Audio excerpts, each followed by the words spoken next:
ये तो उसी का पैरोकार है, मौलाना पादरी फंडर का।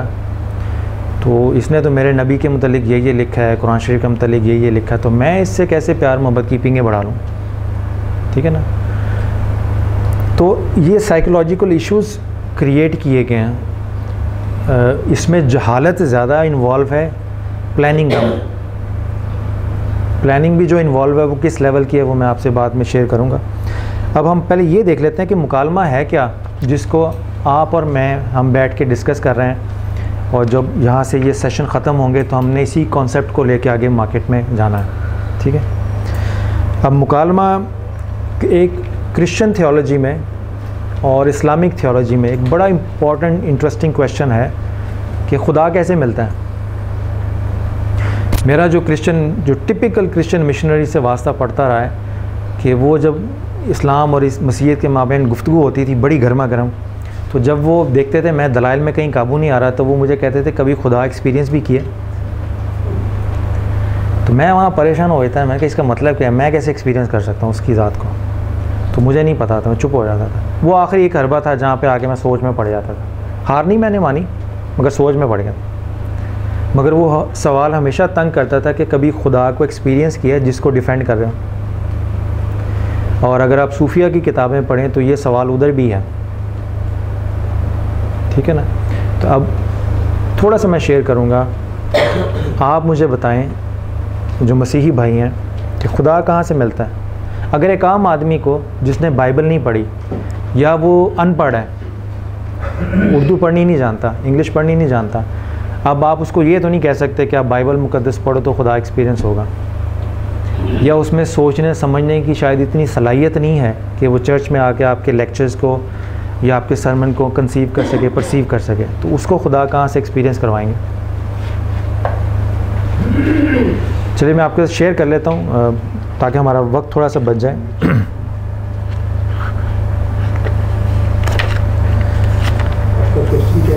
क्वेश्चन ये खुदा कहाँ से मिलेगा, कैसे एक्सपीरियंस करेंगे उसकी प्रेजेंस को। जी जी। एक तो है पादी साहब, ये सही स्टोरी है, बनाई भी नहीं है। जब आज़ादी थी कि आप हज़ारी मनादी कर सकते हैं, तो शहर के चौक में खड़े होकर वो मनादी कर रहे थे, खुदावंद यीशु मसीह के बारे में बता रहे थे। तो एक हजरत आए, उन्होंने कहा भाई हर रोज़ इधर चौक में आकर मनादी करता है, जी जी, जिस शख्स की तो पैरवी कर रहा है, चर्चा कर रहा है, तो उसे मुझे दिखा सकता है। जी नहीं। अब उसके पास ये जवाब नहीं है जी कि मैं कहाँ से दिखाऊँ। जी बिल्कुल। वो घर चला गया जल्दी, और उसकी बीवी ने कहा कि आज आप जल्दी आ गए। उसने कहा कि आज ये सवाल इस चौक में खड़े मुझ पे होगा कि जिस यीशु मसीह की आप पैरवी कर रहे हैं, क्या आप मुझे दिखा सकते हैं। उसकी बीवी ने कहा कि इतना बड़ा मसला है तो नहीं है, आप इतने परेशान ना हो, कल फिर जाए, ठीक, और अगर वो शख्स फिर आ जाए तो उसे घर ले आना, ठीक। अब चूँकि वो बाजारी मनादी का माहिर बंदा था, उसके अंदर रची हुई थी ये तबलीग करना। वो चला गया और उसने फिर मनादी शुरू की, और वो शख्स आ गया और उसने कहा मैंने कल भी आपको कहा था, आज भी ये कह रहा हूँ कि जिस यीशु की मसीह की तो चर्चा कर रहा है, मनादी कर रहा है, मैं उसे देखना चाहता हूँ। तो वो उसे अपने घर ले आया। जी उसको अपने घर लाया, दरवाज़ा लॉक किया, उसकी बीवी ने दरवाज़ा खोला, अच्छे तरीके से वेलकम किया। उसे पता था कि वो आएंगे। उसने घर में थोड़ा सा पानी गर्म किया हुआ था, और उस शख्स को कहा कि बात करने से पहले इधर बैठें। उसने उस शख्स के पाँव धरे, उसकी बीवी ने, जो मनादी करता था। अब जब वो बैठे तो फिर उसने कहा कि आप बताएं कि आपका सवाल क्या है। उसने कहा कि जिस यीशु को मैं देखना चाहता था, मैंने अमली तौर पर आपके इस किरदार से उसको देख लिया। ठीक है, प्रैक्टिकल एप्लीकेशन आपकी फेथ की थियोलॉजी। एग्जैक्टली राइट जी। मैं आपका जवाब नहीं, मैं आपकी इस सवाल के ऊपर मुझे थोड़ा अच्छा जो बुल्ले शाह था, मैं इसको बाइबल से कोई जवाब नहीं देना चाहता क्योंकि मैं पादरी हूँ और ना कुरान से। बुल्ले शाह का शेर है, इसके अंदर बड़ी सारी मानी है जी। पंजाबी शेर है, उसने लिखा है कि वो शेर यूँ है कि क्या कहते हैं, भट्ट नमाजा चिक्कड़ रोजे, भट्ट नमाजा चिक्कड़ रोजे, कल में तेरी स्याही, बुल्ला शौ अंदरों मिला कुली तेरे रुपए। अच्छा, इसको मैं मज़ीद सिंप्लीफाइड कर देता हूँ अपने सवाल को, ठीक है। अगर मैं ये कहूँ कि ये सेशन ख़त्म होता है, आप मुझे कौन सा अमल सजेस्ट करेंगे कि मुझे खुदा एक्सपीरियंस हो जाए? क्या कहेंगे, मैं निकल के किधर जाऊँ यहाँ से, इस कमरे से? जी, कहीं जाने की ज़रूरत नहीं। और कोई सवाल? किधर सजेस्ट करेंगे मैं इस कमरे को, मीटिंग को छोड़ के तो खुदा एक्सपीरियंस करने कहाँ जाऊँ? इधर ही रहूँ, किचन में बैठूँ, किधर जाऊँ? जहाँ भी है खुदा में, यानी मैं अगर अपने अकेले कमरे में बैठ जाऊँ तो वहाँ पे भी मुझे एक्सपीरियंस हो जाएगा, ज़्यादा हो जाएगा। अच्छा, मैं एज़ अ मुस्लिम जो मैंने बाइबल को पढ़ा है, अब मैं ये बात इसलिए कर रहा हूँ कि मैं मुस्लिम हूँ तो मेरी समझने में गलती हो सकती है, क्योंकि मेरा मज़हब नहीं है, मेरा फेथ नहीं है, तो मैंने एज़ अ मुस्लिम बाइबल को जो पढ़ा है, बाइबल मुक़द्दस को, मैं आपके साथ अपनी अंडरस्टैंडिंग शेयर करता हूँ, फिर आप मुझे गाइड कीजिएगा कि मैं सही नुक्ते पे पहुँचा हूँ या नहीं, ठीक है। फिर यही बात मैं अपने जो हमारे मुसलमान भाई हैं उनसे शेयर करूँगा, ठीक है। अब सुनिए, जब इब्ने आदम अपने जलाल में आएगा और सब फरिश्ते उसके साथ आएंगे, तब वो अपने जलाल के तख्त पर बैठेगा और सब कौमें उसके सामने जमा की जाएंगी, और वो एक से दूसरे को जुदा करेगा जैसे चरवाहा भेड़ों को बकरियों से जुदा करता है, और भेड़ों को अपने दाहिने और बकरी को बाएं खड़ा करेगा। उस वक़्त बादशाह अपने दाहिनी तरफ वालों को कहेगा कि आओ मेरे बाप के मुबारक लोगों, जो बादशाही बनाई आलम से तुम्हारे लिए तैयार की गई है, इसे मिरास में लो। अब सुनिए, क्योंकि मैं भूखा था तुमने मुझे खाना खिलाया, मैं प्यासा था तुमने मुझे पानी पिलाया, मैं परदेसी था तुमने मुझे अपने घर में उतारा, नंगा था तुमने मुझे कपड़े पहनाया, बीमार था तुमने मेरी खबर ली, कैद में था तुम मेरे पास आए। तब रास्तबाज जवाब में उसे कहेंगे, खुदावंद हमने कब तुझे भूखा देखा कि खाना खिलाया, प्यासा देखकर पानी पिलाया, हमने कब तुझे परदेसी देखकर घर में उतारा या नंगा देखकर कपड़ा पहनाया, हम कब तुझे बीमार या कैद में देखकर तेरे पास आए। अब खुदा जवाब देगा, बादशाह जवाब में उनसे कहेगा, मैं तुमसे सच कहता हूँ कि जब तुमने मेरे इन सब से छोटे भाइयों में से किसी के साथ ये सलूक किया तो मेरे ही साथ किया। फिर वो बाएं तरफ वालों से कहेगा, ए मलऊनों, मेरे सामने से उस हमेशा की आग में चले जाओ जो इबलीस और इसके फरिश्तों के लिए की गई है, क्योंकि मैं भूखा था तुमने मुझे खाना ना खिलाया, प्यासा था तुमने मुझे पानी ना पिलाया, परदेसी था तुमने मुझे घर में ना रखा, नंगा था तुमने मुझे कपड़े ना पहनाए, बीमार और कैद में था तुमने मेरी खबर ना ली। तब वो भी जवाब में कहेंगे, खुदावंद हमने कब तुझे भूखा या प्यासा या परदेसी या नंगा या बीमार या कैद में देखकर तेरी खिदमत ना की। इस वक्त वो इनसे जवाब में कहेगा कि मैं तुमसे सच कहता हूँ कि जब तुमने इन सब से छोटों में से किसी के साथ ये सलूक ना किया तो मेरे साथ ना किया, और वो हमेशा की सज़ा पाएंगे, मगर रास्तबाज हमेशा की ज़िंदगी। अब सवाल मैं दोहराता हूँ, अगर मैं ये कहूँ कि मुझे खुदा एक्सपीरियंस करना है तो मुझे इस कमरे से बाहर कहाँ भेजेंगे? इंसान तो नहीं मिलेगा। इसका सादा जवाब ये है कि आप मुझे किसी का दुख दर्द शेयर करने के लिए भेजेंगे। इस सारी फ़िलॉसफी में ये है कि अगर आपने खुदा की ज़ात को एक्सपीरियंस करना है तो दूसरों के दुख और दर्द को शेयर करें। जस्ट मदर टेरेसा जो ईदी साहब हैं, एग्जैक्टली, अब इस्लामी साइड पर एग्जैक्टली सेम थिंग।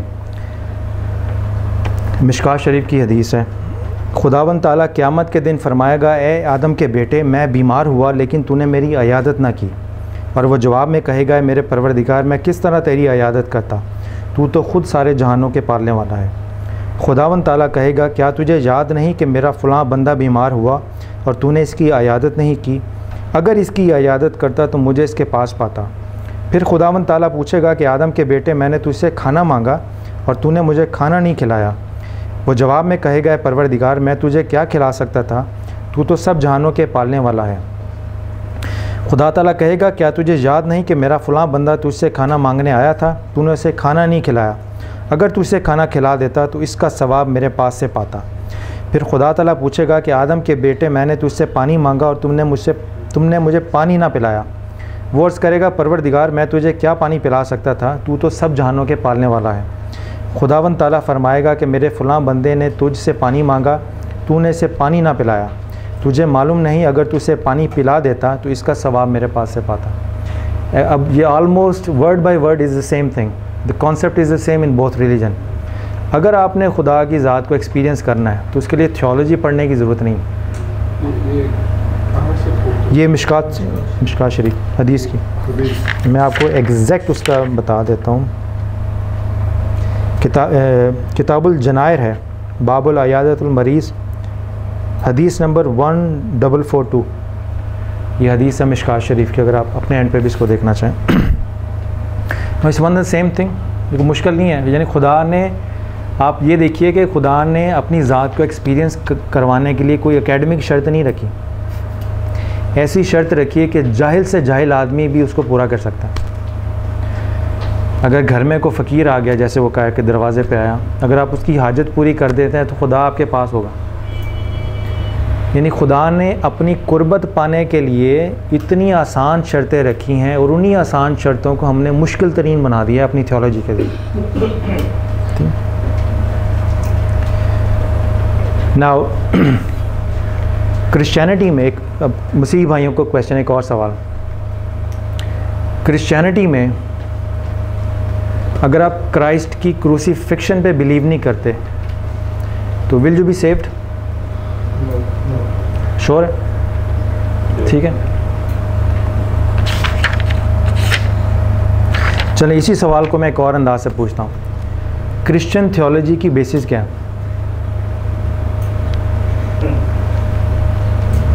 बिशप साहब से माजरे के साथ अहले इल्म बैठे हुए हैं। मोहब्बत, एग्जैक्टली। मेहरबानी। अच्छा, मगर मोहब्बत तो है, मगर वो बंदा, उसको पता नहीं है क्रूसीफिक्शन का, तो यू बिलीव इज सेव्ड?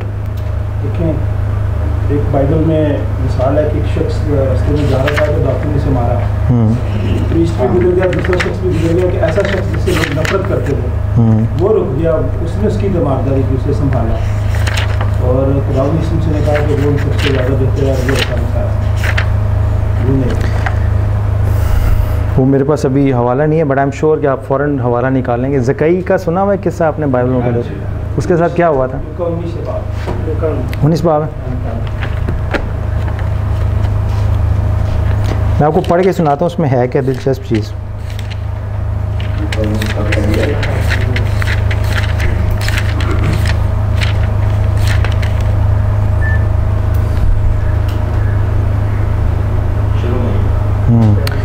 और वो यरहू में दाखिल होकर जा रहा था, और देखो ज़कई नाम का एक आदमी था जो महसूल लेने वालों का सरदार और दौलतमंद था। वो यसू को देखने की कोशिश करता था कि कौन सा है, पहली दफ़ा मुलाकात थी, लेकिन भीड़ के सबब से देख ना सकता था, इसलिए कि उसका कद छोटा था। बस उसे देखने के लिए आगे दौड़कर एक गवार के पेड़ पर चढ़ गया, क्योंकि वो इसी राह से जाने को था। कोई दरख्त था तो उसने सोचा कि उसके ऊपर चढ़ जाता हूँ, नीचे से यसू गुजरेंगे तो मैं चेहरे दीदार कर लूँगा। अच्छा, जब यसू उस जगह पहुँचा, अब दिलचस्प चीज़ है, जब यसू उस जगह पहुँचा तो ऊपर निगाह करके उससे कहा कि ए ज़कई जल्द उतर आ, क्योंकि आज मुझे तेरे घर रहना ज़रूर है। तो मसीह को पहले से पता था कि उनका कोई मुहिब जो है, मोहब्बत करने वाला, उनसे वो क्या कर रहा है। ठीक है, वो जल्द उतरकर उसको खुशी से अपने घर ले गया। जब लोगों ने ये देखा तो सब बड़बड़ा कर कहने लगे कि वो तो एक गुनाहगार शख्स के यहाँ जा उतरा। सोशल रेपुटेशन क्या थी उसकी? अच्छी नहीं थी। ठीक है, टैक्स कलेक्टर, मगर वो गुनाहगार के तौर पे मशहूर था, लोग भी नफरत करते थे। और ज़कई ने खड़े होकर खुदावन से कहा कि खुदावन देख, अब वो इतना खुश हुआ कि मैं अपना आधा माल गरीबों को देता हूँ, और अगर किसी का कुछ नाहक ले लिया है तो उसको चुगना अदा करता हूँ। यसू ने कहा कि आज इस घर में निजात आई है, ठीक है, इसलिए कि ये भी इब्राहिम का बेटा है, क्योंकि इब्ने आदम खोए हुओं को ढूंढने और निजात देने आया। अब मेरा क्वेश्चन ये है, ज़रा सोचें इस पे, इस इबारत पे। जो टैक्स कलेक्टर है, सोशल रेपुटेशन उसकी गुनाहगार की है, उसकी थियोलॉजिकल वैलिडिटी क्या होगी उस आदमी की? कौन सी डिग्री होगी उसके पास थियोलॉजी? ठीक है ना। तो मैंने जो परसीव किया है कि क्रिश्चियनिटी में साल्वेशन की बुनियाद मोहब्बत पर है, थियोलॉजी पे नहीं है। अगर किसी को थियोलॉजी की सूझबूझ नहीं भी है मगर वो मसीह से मोहब्बत करता है तो वो जन्नत में जाएगा, ठीक है। अब ये है बेसिस, ये एकदम से पलट जाता है पूरा परसेप्शन। हम इंटरफेथ डायलॉग तब सक्सेसफुल कर पाएंगे जब हम ओरिजिनल प्रोडक्ट सेल करें मार्केट में। हम थियोलॉजी बेच रहे हैं, इन अ रिएक्शन वहाँ से थियोलॉजिकल रिस्पांस आ रहे हैं। हम असल चीज़ जिसके ऊपर क्रिश्चियनिटी की बेसिस है, मोहब्बत, हम वो नहीं प्रेजेंट कर रहे। जब वो प्रेजेंट करेंगे तो मोहब्बत का जवाब एक दो जगह से तो सख्त आ सकता है, हर जगह से नहीं आएगा, ठीक है ना।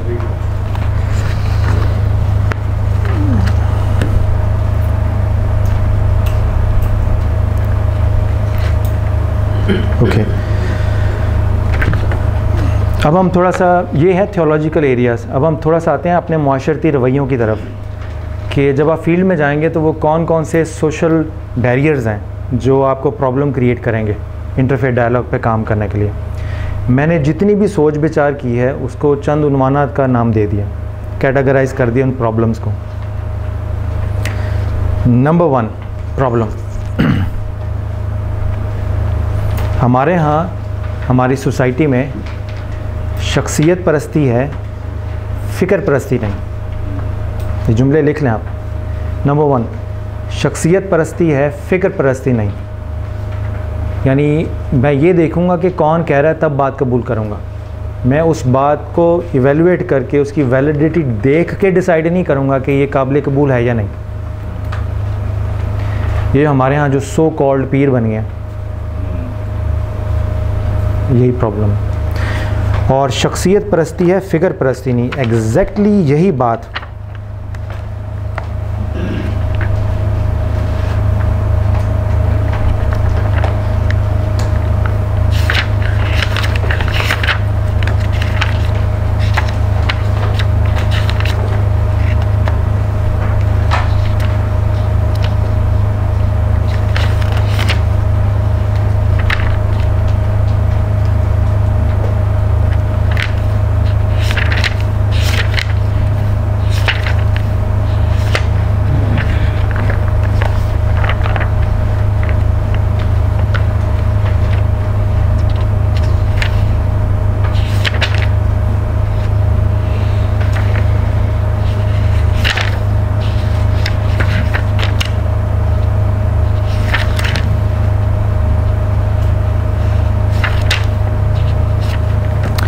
नंबर 2 लिख लीजिए, तकलीद परस्ती है, इज्तिहाद परस्ती नहीं है। मुकालमा बैनुल मज़ाहिब, इंटरफेथ डायलॉग, ये जुमला याद रख लीजिएगा, ये इज्तिहादी मौजू है। पहले से इस पे किताबें नहीं हैं। हमारा काम ये होगा कि कुरान और सुन्नत की रोशनी में नए असूल वज़ा करके इस्लाम के अक़ीदे का दिफा करते हुए ऐसे असूल और ऐसे कॉन्सेप्ट्स डेवलप करें जिस पे हमारा मजहबी तशख़्ख़ुस भी ख़राब ना हो और मुकालमा बैनुल मज़ाहिब मुआशरे में प्यार और मोहब्बत डेवलप करने का सबब भी बने। एग्जैक्टली क्रिश्चियन साइड पे भी ये इज्तिहादी मौजू होगा, क्योंकि इधर का रिएक्शन उधर से रिएक्शन क्रिएट करता है और उधर का रिएक्शन इधर, तो हम दोनों कम्युनिटीज़ एक दूसरे के रिएक्शन में गुम हैं। हम एक दूसरे के रिएक्शन से हट के ज़रा originally come back to our faith, तो हम देखेंगे बहुत सारी चीज़ें ऐसी जो अभी हमने शेयर ही नहीं की एक दूसरे के साथ। तो ये इज्तिहादी मौजू है दोनों एंड्स के ऊपर। तीसरी चीज़ जमात परस्ती है। तीसरा प्रॉब्लम सोसाइटी का जमात परस्ती है, खुदा परस्ती नहीं। मुराद इससे क्या है कि जब मुझसे बात करेंगे तो पहले ये देखेंगे मेरा ताल्लुक़ जमात इस्लामी से है या नहीं है। मिसाल के तौर पर मेरा ताल्लुक़ दावत इस्लामी से है या नहीं है। मेरी एफिलिएशन चेक करेंगे पहले और मेरी एफिलिएशन अगर उनकी पसंदीदा है तो फिर मेरी बात भी उनको कबूल होगी। हमने खुदा के कलाम को कबूल करने के लिए मुख्तलिफ़ एफिलिएशंस को क्राइटेरिया बना लिया है। मतन जो है कलाम का वो अब क्राइटेरिया नहीं रहा, ये प्रॉब्लम है। इसी तरह मसलक परस्ती है, दीन परस्ती नहीं।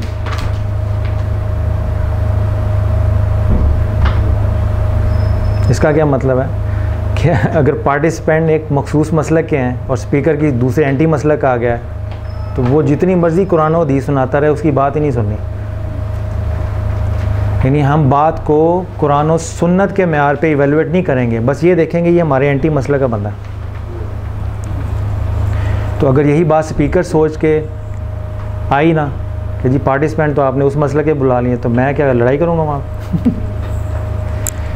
तो हमारे यहाँ अक्सर ये चीज़ें ऐसी हो गई हैं कि अब हम बात करते और सोचते वक्त दीन को मद्देनज़र रखने की बजाय मसलक को मद्देनज़र रखते हैं। इसी तरह प्रोटेस्टेंट कैथोलिक का आपस में देख लीजिए, अगर पार्टिसिपेंट प्रोटेस्टेंट है, स्पीकर कैथोलिक आ गया, तो ये एज़ लॉन्ग एज़ अगर वो बाइबल की बात कर रहा है तो कोई भी बात करे, अगर बात ठीक कर रहा है, आप में इतनी सलाहियत, अगर आपने जहन से मसलक को निकाल के दीन को रखना है तो अपने अंदर इतनी काबिलियत पैदा करें कि आपको कुरान और हदीस, कुरान और सुन्नत के बुनियादी अकीदे की क्लैरिटी हो, ताकि आप ख़ुद से फ़ैसला कर सकें कि बेशक ये आदमी दूसरे मसलक का है मगर बात ठीक कर रहा है या नहीं कर रहा है। मिसाल के तौर पे अगर जो पार्टिसिपेंट्स हैं इनका मसलक कोई और है, हो गया क्लियर?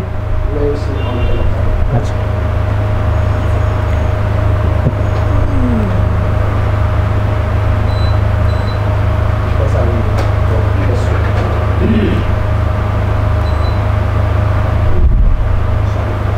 ठीक है, कंटिन्यू करें। अब ये एक लतीफ़ा है मगर आप ज़रा ध्यान से सुनिएगा, मैं ज़रा मज़ीद ओपन करके बात कर रहा हूँ। मेरा मसलक जो है, जो पैदाइशी है वालिदैन की तरह, वो मसलक बरेलवियत है, जिसको आला हज़रत का मसलक, मैं उस मसलक से हूँ, ठीक है ना। लतीफ़ा ये है कि बरेलवी मसलक वाले मुझे कहते हैं तुम देवबंदी हो।